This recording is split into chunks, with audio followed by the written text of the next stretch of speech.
भाई लोग jujutsu Kaisen की मांगा तो एक क्लिफ हैंगर पर अटक चुकी है। और जो नया चैप्टर आया था उससे गोजो के फैंस भी ज़्यादा कुछ खुश नहीं लग रहे हैं। बट कोई बात नहीं। अब एक वीक का ब्रेक है तो और कुछ नया चेक करते हैं। और भाई मेरी बात पर भरोसा रखो, तुम्हें ये चीज़ बहुत पसंद आने वाली है। हाँ, ये थोड़ी डार्क है बट लास्ट में सुकून सा भी महसूस होता है। तो आओ यार, चलो शुरू करते हैं। इस मांगा का नाम है द होराइजन। मांगा शुरू होती है तो हम देखते हैं कि एक माँ अपने बेटे को छुपाने की कोशिश कर रही है। किससे और क्यों? क्योंकि शहर में वॉर चल रही है और वो उससे कहती है जब तक सब कुछ शांत ना हो जाए तुम बाहर मत आना। और बच्चा भी मान लेता है और फिर बच्चे को बहुत ही ज़्यादा गोलियां चलने और धमाकों की आवाज़ आती है। और जब ये सारी आवाज़ें बंद होती है तो बच्चा बाहर जाता है और देखता है कि हर जगह लाशें ही लाशें थी। और उन लाशों में वो अपनी माँ को ढूंढने की कोशिश करता है इसी आस में कि उसकी माँ ज़िंदा होगी। मगर फिर जो वो देखता है वो बहुत ही दिल दहलाने वाला था उसके लिए। उसे उसकी मम्मी की डेड बॉडी मिलती है और वो भी बहुत ज़्यादा बुरी हालत में। वो देखता है कि उसकी माँ का दिमाग उसके स्कल के बाहर आ चुका है और वो मासूम बच्चा उस दिमाग को स्कल के अंदर डालने की पूरी कोशिश करता है बट उसकी माँ खड़ी नहीं होती। फिर उसे ये बात समझ में आ जाती है कि अब इस सब का कुछ फ़ायदा नहीं है। तो वो खड़ा होता है और चलना शुरू कर देता है। कहाँ, ये उसे भी नहीं पता। चलते चलते उसके दिमाग में एक बात आती है कि ज़िंदगी का मतलब क्या है। उसे ये बात समझ आ जाती है कि हम जीते ही मरने के लिए हैं। हर सेकंड, हर पल हम मौत के और करीब आते जाते हैं। और ये चीज़ उस बच्चे के दिमाग में बस चुकी थी। तो वो चलता है और चलता ही रहता है। कहाँ, उसे खुद पता नहीं। और वो अपने रास्ते में भी यही सब चीज़ें देखता है, और लाशें और जंग। कभी वो रोड के किनारे सोता है तो कभी नदी के किनारे। उसे ढंग से खाना भी नसीब नहीं होता। पर एक दिन चलते चलते उसे एक बस दिखती है और ये नदी के किनारे से तो बेहतर ही जगह थी सोने के लिए। तो वो अंदर जाता है और सीट पर सो जाता है। उसे सपने भी उसकी माँ के मौत के और इस जंग के ही आता है। वो सोते सोते भी सोचता है कि ज़िंदगी का मतलब क्या है। पर अगली सुबह कुछ ऐसा होता है जिससे ये स्टोरी थोड़ी थोड़ी ब्राइट लगने लग जाती है। वो उठता है तो देखता है कि आगे वाली सीट पर एक उसी की एज की लड़की होती है और वो उसे देख रही होती है। उसे अंदर से खुशी तो होती है कि चलो कोई तो ज़िंदा मिला, पर वो कुछ नहीं कह पाता और लड़की भी कुछ नहीं कह पाती। वो दोनों एक दूसरे को घूरते ही रहते हैं और उतने में ही वहाँ पर एक मिसाइल आके ब्लास्ट होती है और वह अचानक से ही लड़की का हाथ पकड़ता है और वहाँ से भाग उठता है। रास्ते में भी वो जंग ही देखता है। उसके मन में एक ख्याल आता है कि जब एक दिन मरना है तो क्यों ना आज ही मर लिया जाए। मगर फिर वो लड़की की तरफ देखता है और ऐसा लगता है कि जैसे उसके दिमाग से वो ख्याल गायब सा हो गया।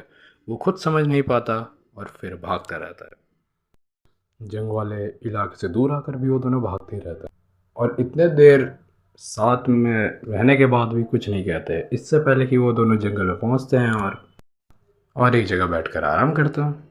और फिर वो पहली बार होता है जब वो एक दूसरे से बात करता है।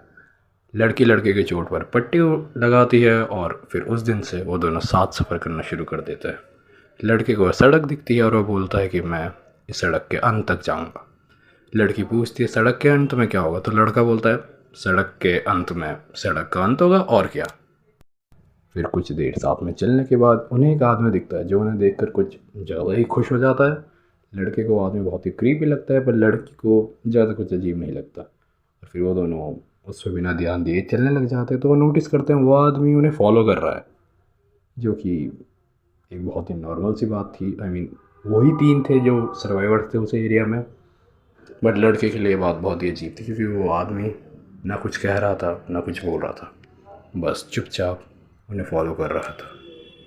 और फिर कुछ दूर चलने के बाद उस लड़के को प्यास लगती है तो वो अपनी पानी की बोतल निकालता है और इससे पहले कि वो पानी पीता वो देखता है वो आदमी जो उनसे कुछ ही दूरी पे था वो भाग कर आता है और उस लड़की की बोतल छीन लेता है और सारा का सारे पानी पी जाता है। बच्चा शॉक हो जाता है कि भाई ये क्या था।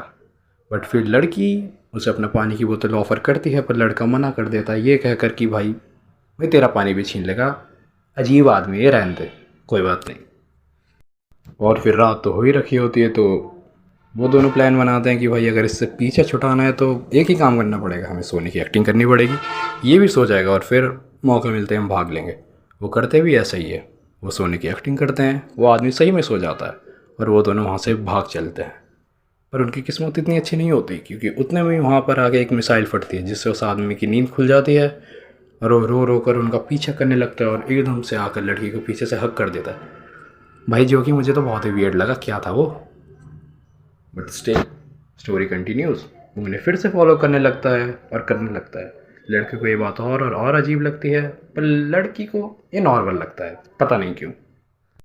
फिर हमें अगले दिन का सीन दिखाया जाता है जहाँ पर वो आदमी उन्हें अभी भी फॉलो ही कर रहा होता है, जो कि अब उनके लिए नॉर्मल से बन गया था, या फिर कहूँ सिर्फ लड़की के लिए, क्योंकि लड़के को वो आदमी अभी भी अजीब लगता था। और उतने में लड़की कहती है कि उसे प्यास लग रही है और लड़का समझ आता है भाई ये पानी की बोतल निकालेगी तो ये आदमी पागल है, छीन छून लेगा।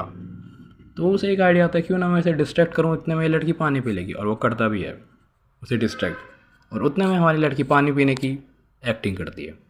हाँ, वो पानी नहीं पीती, लड़के के लिए बचा रही होती है। Cute moment in dark story. आओ कर लो अब तुम सारे। और फिर क्या, फिर से रात होती है, वो लड़का और लड़की वही प्लान बनाते हैं कि भाई सोने की एक्टिंग करेंगे। पर इस बार वो देखते हैं कि वो आदमी सो नहीं रहा होता, उन्हें घूर रहा होता है, जो कि बहुत ही क्रीपी लग रहा होता है। और उनके भागने का प्लान फिर से फेल हो जाता है सेकेंड टाइम। अगली सुबह वो फिर चलना शुरू करते हैं और चलते चलते उन्हें एक पानी का स्रोत मिलता है। तो वो पागल सा आदमी जाता है भागकर, और लड़का लड़की भी देखते हैं तो वो भी जाते हैं। भागते भागते लड़की गिर जाती है, पानी की कमी से ऑफ कोर्स। तो लड़का जाता है, बोतल में पानी भरता है और लड़की के लिए पानी लाता है। इतने में वो पागल सा आदमी एक मेंढक पकड़ता है, उसे कच्चा ज़िंदा खाने लगता है, जो कि काफ़ी वियर्ड लगता है। पर अगर कोई भी ऐसी सिचुएशन में फंसेगा तो भाई वो यही करेगा। लड़का लड़की भी एक दूसरे को देखते हैं और समझ जाते हैं भाई अगर खाना है तो यही खाना पड़ेगा। पर वो मेंढक को पका कर खाता है। मैन वर्सेस वाइल्ड चल रहा है यहाँ पे। फिर से रात होती है, लड़का और लड़की का वही प्लान होता है, मगर फिर से इस रात भी वो आदमी नहीं सोता और उन्हें ऐसे ही घूरता रहता है। लड़का शॉक हो जाता है, कोई आदमी बिना सोए इतने दिनों तक कैसे ज़िंदा रह सकता है, और इतना हेल्दी भी कि हर रोज़ उनके पीछे चले। वो सोच ही रहा होता है कि सुबह हो जाती है। हाँ, वो सोता है ऑफ कोर्स, पर वो आदमी नहीं सोता। अगले दिन वो फिर चलना शुरू करता है, पर इस दिन वो आदमी चलते चलते गिर जाता है और लड़का सोचता है कि यही सही चांस है भागने का। पर वो आदमी रोने लग जाता है, जिससे लड़की को उस पर दया आ जाती है और वो कहती है कि कोई बात नहीं, इसे हमारे साथ चल लेने दो। और वो आदमी भी काफ़ी खुश हो जाता है, मगर उस लड़के को बहुत अजीब लगता है, क्योंकि उस आदमी का नेचर ही बहुत वियर्ड होता है। पता नहीं लड़की को इतनी दया क्यों आ रही है। फिर क्या, स्टोरी कंटिन्यू हो जाती है। वो तीनों फिर से साथ में चलना शुरू कर देते हैं, लड़का और लड़की, और उस आदमी को और लाशें मिलती है। कभी लाशों को लोमड़ी खा रही होती है और पागल सा आदमी लोमड़ी पर अटैक कर देता है उसे खाने के लिए। फिर स्टोरी चलती है और वो आदमी उस लड़की को थैंक्स के तौर पर एक गिफ्ट देता है, और वो गिफ्ट क्या होता है, एक मेंढक। और वो लड़की भी खुश हो जाती है, मगर इस बात से हमारा मेन कैरेक्टर बिल्कुल खुश नहीं होता। उसे ऐसा लग रहा है कि लड़की उससे दूर होती जा रही है और वो आदमी उसके दोस्त को छीन रहा है। लड़की को ऐसा कुछ भी महसूस नहीं हो रहा होता, उसके लिए सब कुछ नॉर्मल होता है। पर जो हमारा मेन कैरेक्टर है, उसे फिर से अकेलेपन का एहसास होने लग जाता है। उसे फिर से ये डर होता है कि वो एक और बार अकेला ना पड़ जाए। वो अपनी माँ को तो खो ही चुका था, अब वो अपने इकलौते दोस्त को भी नहीं खोना चाहता था। कभी वो बुढ़ा और वो बच्चे डांस करते हैं तो कभी साथ में मिलकर बातें करते हैं। लड़की बात करती है, कभी खाते हैं तो वो कभी उस लड़की के लिए गिफ्ट लाता है, जिसे देख कर हमारा मेन कैरेक्टर भाई टूट चुका था। उसे फिर से लगने लगा था कि वो फिर से अकेला होने वाला है। फिर स्टोरी कंटिन्यू होती है, उन्हें और लाशें मिलती हैं, और इस बार एक लाश के पास उस बच्चे को एक चाकू दिखता है और वो चाकू रख लेता है सर्वाइवल के लिए। स्टोरी फिर कंटिन्यू होती है और इस बार हमें कुछ सुंदर दिखाया जाता है, एक फुल मून। और लड़का लड़की का हाथ पकड़कर और फुल मून देख ही रहा होता है। बट जैसा कि मैंने कहा, एक डार्क सी स्टोरी है तो इसमें कुछ भी अच्छा नहीं हो सकता। वो क्रीपी सा आदमी एकदम से लड़का लड़की के पास आता है और लड़के को बहुत ही ज़ोर का पंच मारता है। और फिर बहुत ही वियर्ड चीज़ होती है जो शायद सब ने एक्सपेक्ट करी थी लड़की के अलावा। वो आदमी फिर उस लड़की के गाल को बहुत ही गलत तरीके से टच करता है और उसे नीचे धक्का दे देता है। वो बेचारी लड़की ये बात प्रोसेस नहीं कर पा रही होती उसके साथ हो क्या रहा है। उसने ऐसा कुछ भी एक्सपेक्ट नहीं किया होता, मगर इससे पहले वो आदमी और कुछ कर पाता, हमारा मेन कैरेक्टर आता है उस लड़के के उस आदमी के पेट में जो उसे चाकू मिला था डेड बॉडी से, वो घुसा देता है। मगर हमारा मेन कैरेक्टर वहीं पर नहीं रुकता, उस चाकू से उस आदमी पर बार बार लगातार हमला करता है जब तक वो आदमी अधमरा नहीं हो जाता। और फिर मौका मिलते ही वो लड़की का हाथ पकड़ता है और वहाँ से भाग जाता है।